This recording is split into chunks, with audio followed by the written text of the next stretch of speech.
Mahi agriculture દ્વારા મિત્રો આ સનેડામાં ચાલતા બંધ થઈ ગયો છે, તો હવે આપણે એનું ડિફરન્સર ચેક કરવાનું છે। તો સૌથી પહેલાં વ્હીલ ખોલી અને ડ્રમ કાઢી નાખવાનું છે અને આમ ચેક કરતાં એવો ખ્યાલ આવે છે કે આમાં એક્સેલ તૂટી ગઈ હોય તો સૌથી પહેલાં આપણે એની ડીશ ને ડ્રમ બંને કાઢી નાખવાનું છે। તો મિત્રો તમે જોઈ શકો છો કે આપણે પાછળના બોલ ખોલો એટલે એની ડીશ નીકળી જાય છે।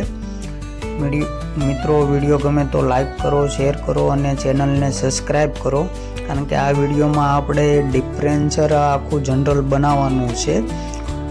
તો મિત્રો વિડીયો છેલ્લે સુધી જોઈજો, કારણ કે આપણે ડિફરન્સરમાં કઈ રીતના ફિટિંગ છે એ આપણે દેખાડવાના છીએ। તો મિત્રો અત્યારે તમે જોઈ શકો છો કે એક્સેલ તૂટી ગયેલી છે, અંદરથી બે ભાગ થઈ ગયા છે।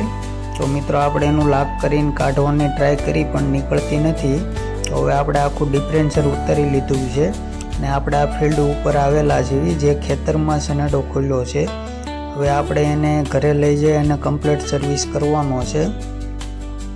તો મિત્રો તમે જોઈ શકો છો કે આપણે ફિલ્ડ ઉપર આવેલા છીએ અને ખેતરમાં સનેડો ખોલેલો છે।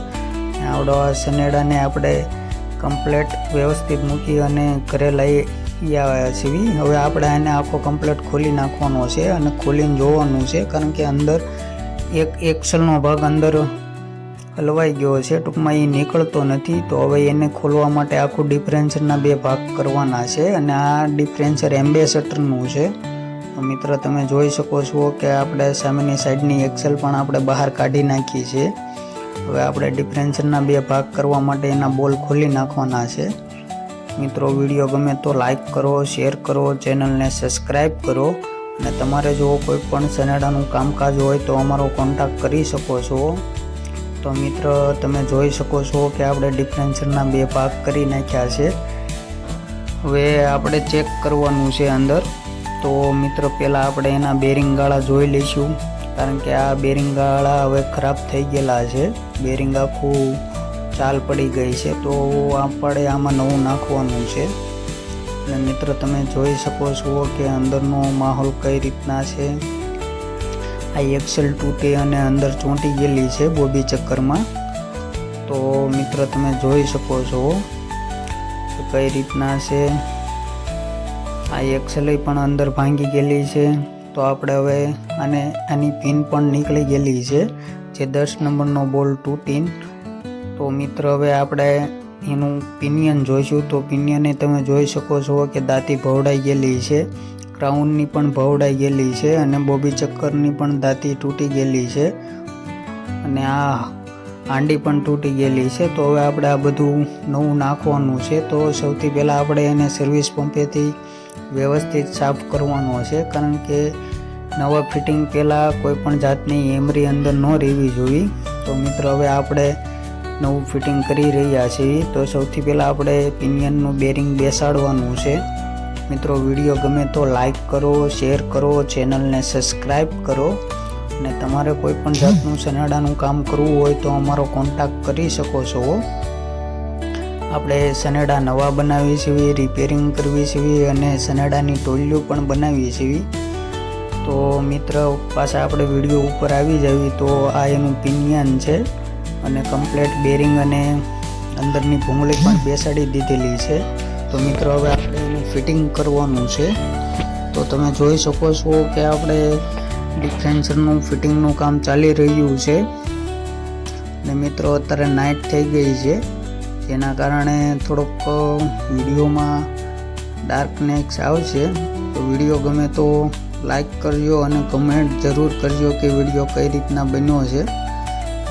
તો મિત્ર તમે જોઈ શકો છો કે આપણે પિનિયન બેસાડી અને ઉપરથી ફ્લાંસ બેસાડી દેવાની છે, કમ્પ્લીટ બેસાડી અને ટાઈટ કરી અને એની પ્લે જોઈ લેવાની છે કે કઈ બાજુ પ્લે રહેતી નથી ને। હવે કમ્પ્લીટ ફિટિંગ થયા પછી આપણે હવે એનું ક્રાઉન ફિટિંગ કરવાનું છે। એમાં આપણે કમ્પ્લીટ બેરિંગ બેસાડી દીધેલા છે અને અંદરના બોબી ચક્કર, એની હાંડી અને ક્રાઉન બધી વસ્તુ આપણે આખો સેટ નવો નાખી દીધો છે। તો મિત્રો કોઈ પણ જાતની આવી તકલીફ આમાં એના બેરિંગ ગાળા ફરતી લગાડી દેવાની છે, કરી લેવાના છે ને તો મિત્રો આ રીતના સેટિંગ કરી અને લગાડવાથી જોઈ લેવાનું છે.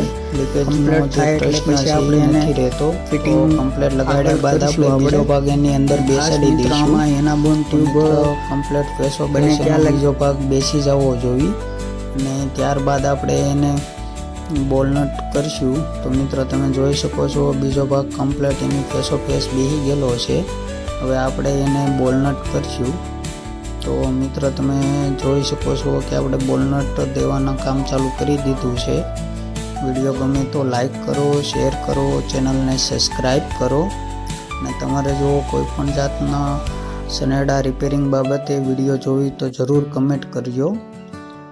તો મિત્રો હવે આપણે એને ગનથી ટાઈટ કરી દઈશું, જેના કારણે વ્યવસ્થિત અને ફૂલ ટાઈટ થાય ડિફરન્સર અને જેના કારણે ઓઇલ લીકેજ ન થાય.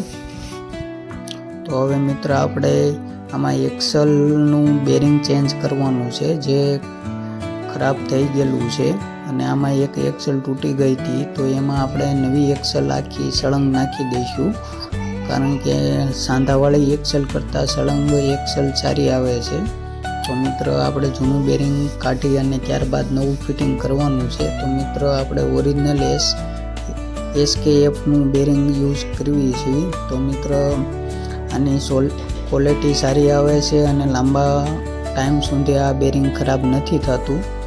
એની માટે સ્ટાન્ડર્ડ કંપનીનું બેરિંગ ડિફરન્સરમાં યુઝ કરવું પડે. તો મિત્ર તમે જોઈ શકો છો કે આપણે બેરિંગ ઉપરથી બેસાડી દીધું છે. હવે આપણે એને ધીમે ધીમે પૂરેપૂરું બેરિંગ બેસાડી દઈશું.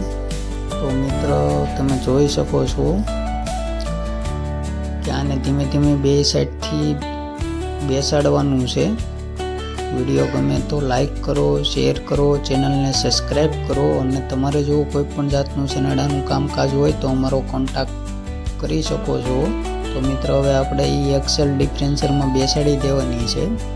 તો તમે જોઈ શકો છો કે એક્સેલ બેસાડી અને ઉપરથી સેજ બેરિંગ બેસાડવાનું છે, એટલે કમ્પ્લીટ બેસી જાય છે. ત્યારબાદ આપણે બ્રેક ડિસ્ક ફિટિંગ કરવાની છે અને ખાસ આનું બ્રેકનું સેટિંગ જોઈ લેવાનું છે. તો મિત્ર તમે જોઈ શકો છો કે આપણે ફિટિંગનું કામ ચાલી રહ્યું છે ડિફરન્સરનું. તો મિત્ર હવે આપણે બ્રેક ડિસ્કનું ફિટિંગ કમ્પ્લીટ થઈ ગયું છે. મિત્રો વિડીયો ગમે તો લાઈક કરો, શેર કરો અને ચેનલને સબસ્ક્રાઈબ કરો. તો મિત્ર આપણે ડિફરન્સરનું સંપૂર્ણ કામ પૂરું થઈ ગયું છે. હવે આપણે ઉપરથી ડ્રમ ફિટિંગ કરી દેવાનું છે અને ખાસ આમાં એમ્બેસેડરમાં ડ્રમ